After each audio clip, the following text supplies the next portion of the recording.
காலத்துல இந்த சன்னிதானத்துக்கு வருவதற்கு மனமில்லாமல் இருந்த ஒரு காலம் உண்டு. எனது அத்தை வந்து அக்னி சீட்டு எடுப்பாங்க. அப்போ இவளை நான் விரும்பவே மாட்டேன். ஓப்பனா சொல்றேன். எனக்கு பிடித்த தெய்வம் முருகன். முருகா முருகா முருகான்னு முருகத்தையே தான் சரணாகதி அடைஞ்சிருந்தேன்.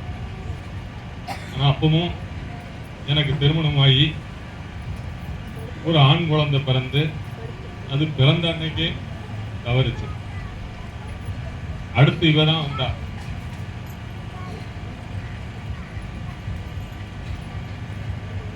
உனக்கு என்ன அளவுக்கு குழந்தை வரம் கொடுக்க முடியும்? வேற யாராலையும் உனக்கு குழந்தை, நீ விரும்புற முருகன் உன்னால உனக்கு குழந்தை தரமாட்டான். அவன் கொடுக்கிற குழந்தை உனக்கு தங்காது. அவன் கொடுத்தா ஆண் குழந்தையை தான் கொடுப்பான், அது உனக்கு தங்காது. ஆனா நான் கொடுக்கிற குழந்தை பெண் குழந்தை தான். அதை நீ வாங்க சம்மதிச்சேன்னா என்கிட்ட கனி வாங்க. அப்போ நான் விருப்பம் இல்லாம கனி வாங்கினேன். கனி வாங்கும் போது என்கிட்ட என்ன சொன்னாங்கன்னா, மூத்த குழந்தை ஆஸ்பத்திரியில அறுவை சிகிச்சையில பிறந்த குழந்தை. ஆனா ரெண்டாவது கனி கொடுக்கும் போது சுகமா கொடுப்போம்னா, ஆனா பெண் குழந்தை தான் தருவேன், சுகப்பிரசமா கொடுப்பேன். நீ அவளை அளவு ஆஸ்பத்திரிக்கு கூட்டு போக முன்னாடி என்னுடைய டாப் எடுத்து பூசி கூட்டு போவேன். ஆனா அவளுக்கு பேர் நான் தான் சூட்டணும்னு சொல்றேன். நான் சரின்னு சொல்லி அரகுர மனதோட சரின்னு சொல்லி அந்த கனியை வாங்கினேன். அந்த ஆண்டு பிறந்தவ தான் என் மகன். இவருக்கு பேர் விட்டது அவதான். முத்துமாரின்னு பேர் அவதான் விட்டா. அந்த பேர் சூட்டித்தான் நீ இவளை வளர்க்கணும். பேரை எக்காலம் ஒன்றும் மாற்றக்கூடாதுன்னு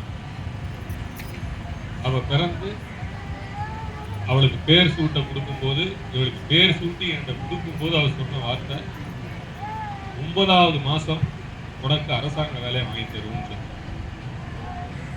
மார்ச்ல இவளுக்கு பிறந்த நாள். மார்ச் பிறக்கிறா. 9வது மாசம் உனக்கு வேலை வாங்கி தருவோம்னு சொல்றா. டிசம்பர்ல நான் சென்னைக்கு இன்டர்வியூ அட்டெண்ட் 9வது மாசம். அந்த வேலைக்கு 3 லட்சம் ரூபாய் என்கிட்ட கேட்கறாங்க. இன்னைய நிலைமையில இன்னைக்கு அது 30 லட்சம். இந்த 3 லட்சம் கேட்கும் போது எனக்கு கொடுக்க விருப்பம் இல்லை. நான் ஒரு காசு என்னால தர முடியாது, வேலை தன்னாக்கில் வந்தா வரும் அப்படின்னு சொன்னேன். ஆனா வேலை அவ சொன்ன மாதிரி தன்னாக்கில் இன்டர்வியூ மெட்ராஸ்ல இன்டர்வியூ அட்டன் பண்ணிட்டு வெளியில வாரேன். மெட்ராஸ்ல வச்சே சொல்றா உனக்கு திருநெல்வேலியில வேலை.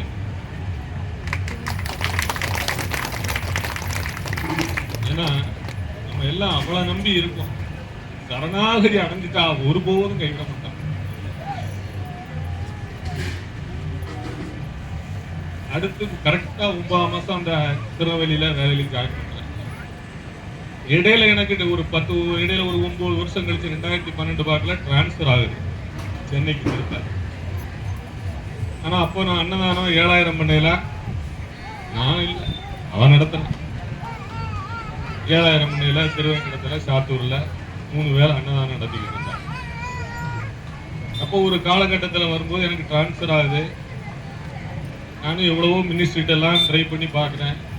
டிரான்ஸ்பரை கேன்சல் பண்ண முடியல. மெட்ராஸ் போயே ஆகணுங்கிற சூழ்நிலை.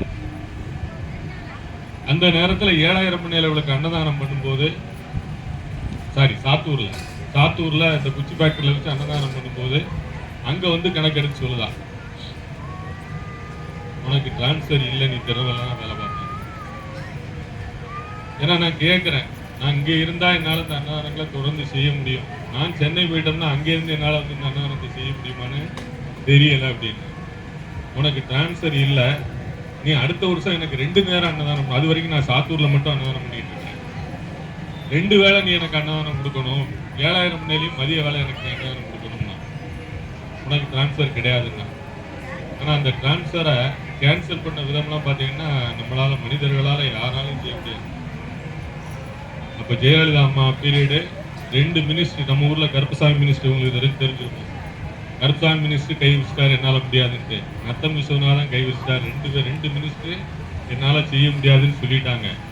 ஆனா அவ எப்படி செஞ்சான்னு யாருக்கும் தெரியாது.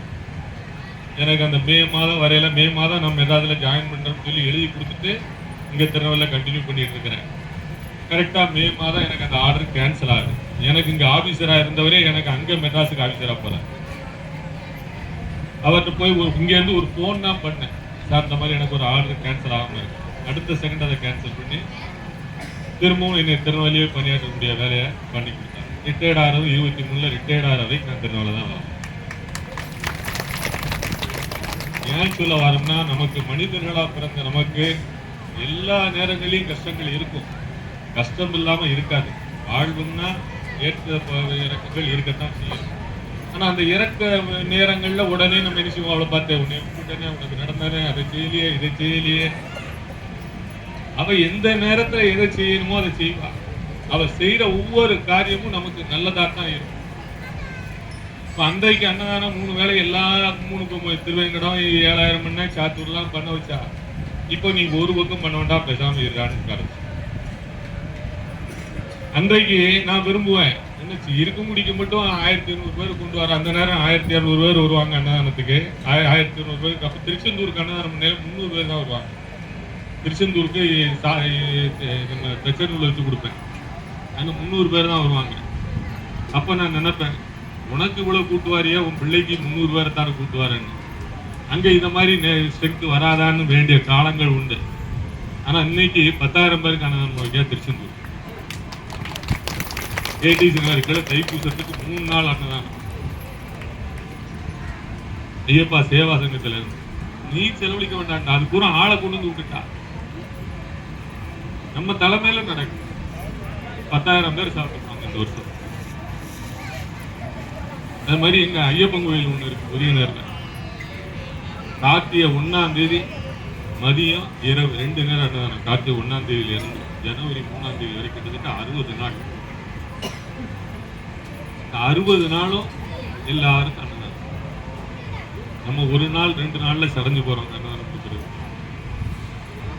ஆனா புரியுது ஐயப்பன் அந்த அளவுக்கு ஒண்ணும் கிடையாதுங்க. யார்ட்டையும் எதுவும் கிடையாது. ஒண்ணு இல்லைன்னு நினைச்சா அடுத்த செகண்ட் அந்த இடத்துக்கு அது வரும். இதுதான் இறைவன். அதனால நீங்க வேண்டியதை எல்லாமே உங்களுக்கு வேண்டிய நேரத்துல வேண்டிய பொழுது கரெக்டா கொடுக்க வேண்டிய நேரத்துல கொடுப்பாங்க. இறைவன் தான்.